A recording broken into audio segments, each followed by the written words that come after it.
Detective Mole and the Haunted Castle Mystery.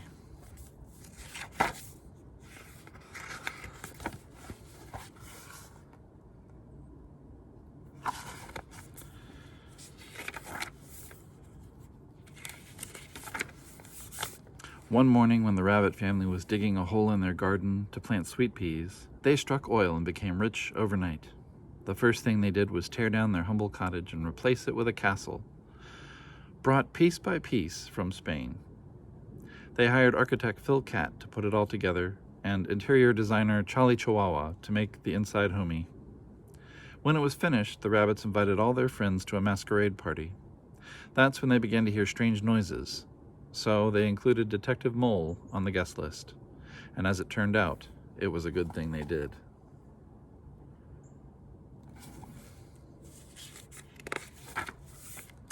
On the night of the party, lightning crackled and thunder roared, but the storm didn't keep the guests away. They all arrived on time in splendid costumes, except for Detective Mole. He came as himself.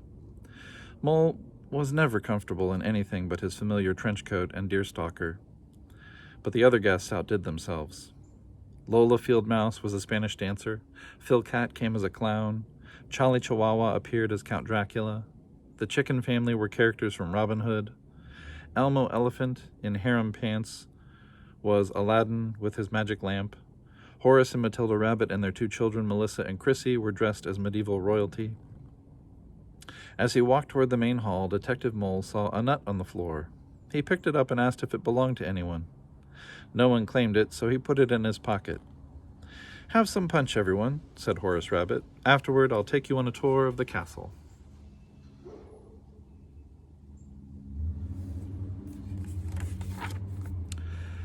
"Tell us about the castle," said Elmo Elephant. "Glad to," said Horace Rabbit. "Legend has it that the castle belonged to a royal family whose last surviving member was Don Quixote Squirrel. Years ago, he and his faithful friend Sancho Chipmunk left on a journey to battle evil and right all wrongs. He wanted to restore the age of chivalry.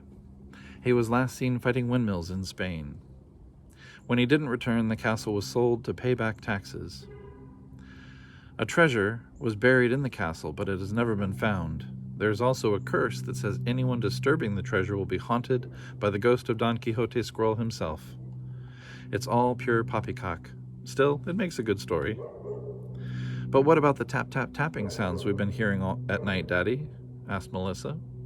"Only the wind, Missy," Horace said, as he looked pleadingly at Detective Mole. "Nothing more." Then he turned to his guests and said, "Shall we begin our tour?"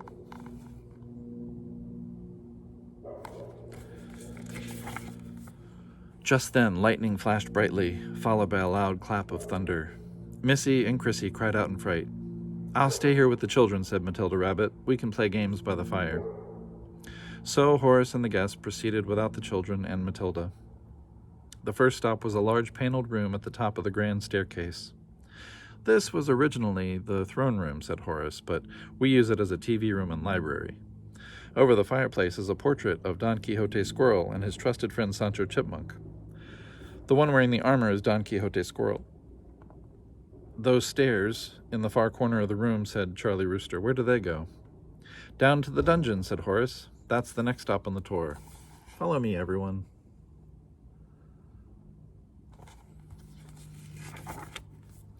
Horace led the way down the narrow winding stairway to the dungeon.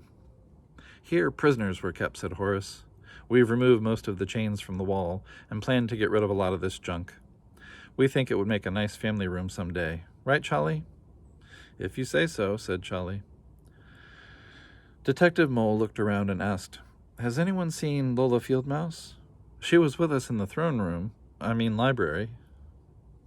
"I saw her looking at a book. She must have decided to stay behind," said Letty Hen.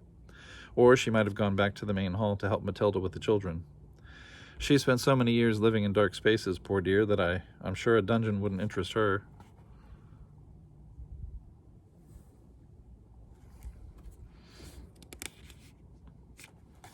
Looks like she picked a book that made the bookcase swivel.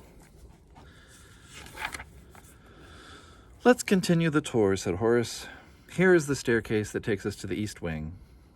At the top of the stairs, they came to a long hall. "Where's Phil Cat?" asked Detective Mole.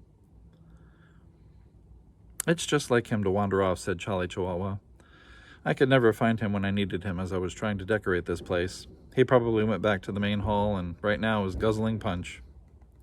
At the end of the long hall, Horace Rabbit stopped at the door and opened it. "Here is the master bedroom," he said. "Too bad," said Elmo. "The doorway is too narrow for me to go inside. I'll wait here in this comfortable chair."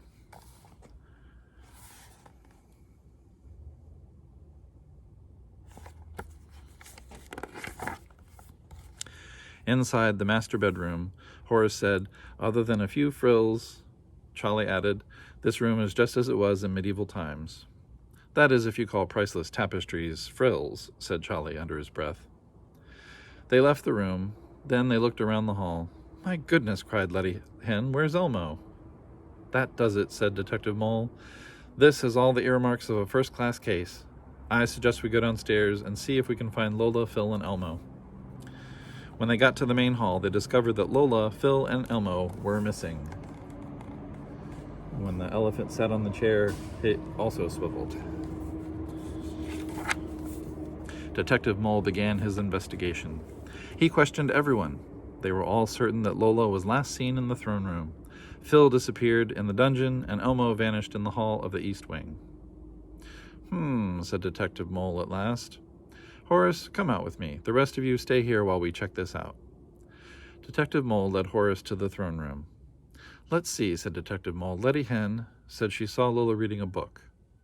It would have to be that book on the stand. The others are too heavy for her to lift." Detective Mole leaned against the stand to peer into the book. Whoosh! He and Horace found themselves in a dark, empty room behind the wall.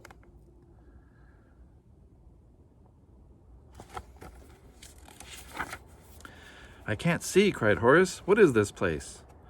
Detective Mole took his flashlight from his pocket and shined it in all directions. A pick and shovel came into view. "What are those things doing here?" Horace asked. "Someone digging for treasure, perhaps?" Detective Mole wondered aloud.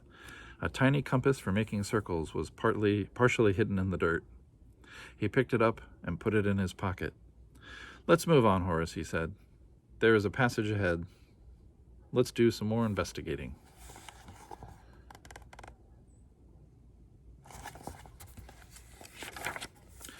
As Detective Mole and Horace Rabbit walked carefully down the passage, they heard something. Detective Mole aimed his flashlight in the direction of the sound. Lola Fieldmouse was huddled in a corner. "Oh, it's you, Detective Mole," cried Lola. "And Horace, I'm so glad to see you. I thought no one would find me here. Have you seen Phil Cat and Elmo Elephant?" "Are they lost too?" said Lola. "I wish I had known that. I heard a lot of sounds coming from the tunnels ahead, but I thought it was a ghost. How did you find me?" "The same way you got here," said Horace. "I never knew about these secret passages. I wonder where they go." "Let's find out," said Detective Mole. "Stay close to me."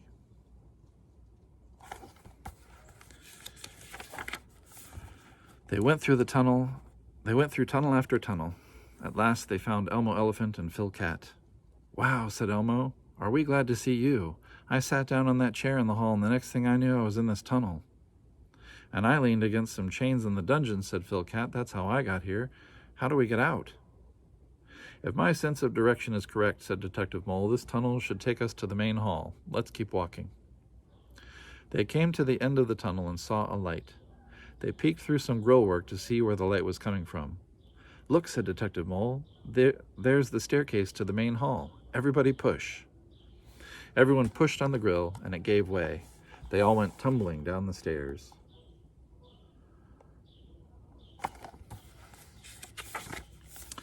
There was a joyful reunion. Then Detective Mole began to unravel the reason for the sounds in the night and the strange disappearances. "The pick and shovel caused the tap-tap-tapping sounds," said Detective Mole. "Of course," said Horace. "The pick and shovel we saw in the secret passage.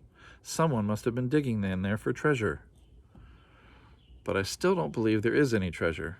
"Well, there is," said Detective Mole. "I found a piece of it, and I know where the rest is hidden. So I'm about to kill two birds with one stone. I will reveal the treasure and the pause behind the digging with the pick and the shovel."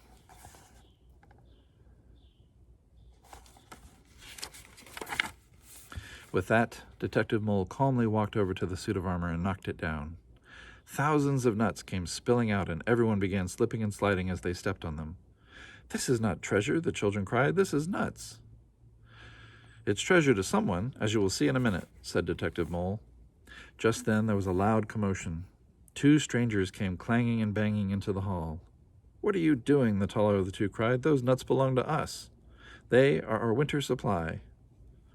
"Ah," said Detective Mole, "I see that my plan worked. Everyone meet Don Quixote Squirrel and his trusted friend Sancho Chipmunk. As you see, they are not ghosts."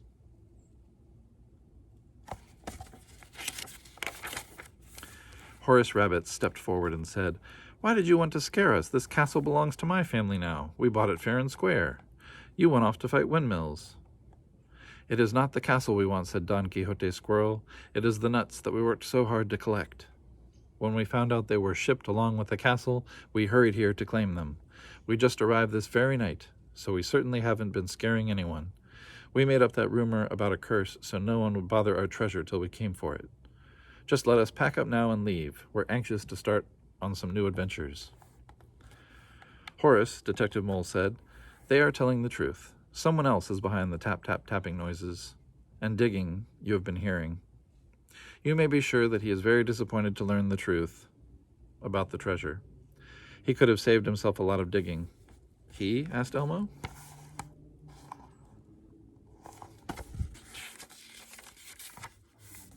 Phil Cat started to leave the room. "Stay where you are, Phil," said Detective Mole firmly. "It wouldn't have taken anyone here long to figure out that it was you who was digging in the tunnels. Because you were the architect who assembled the castle, only you knew about the secret passages. That is, until Lola Fieldmouse accidentally found her way into them. When you found out she was missing, you also disappeared to keep us from suspecting you. Furthermore, you arranged for Elmo's disappearance for added protection." "You can't prove that," snapped Phil Cat. Detective Mole held up the compass he found near the pick and shovel. "Recognize this?" he asked. "Give that to me," shouted Phil Cat. "That's mine." "You have just convicted yourself," replied Detective Mole. "I found this at the digging site. Since you're an architect, you are the only one here needing such a tool."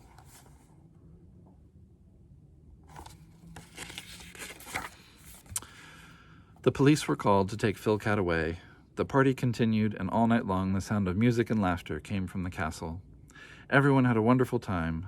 That is, except Don Quixote Squirrel and Sancho Chipmunk, who spent most of the night gathering and packing spilled nuts into bags. They left on another adventure early the next morning. And so, thanks to Detective Mole, the haunted castle became a safe and cozy home for the Rabbit family.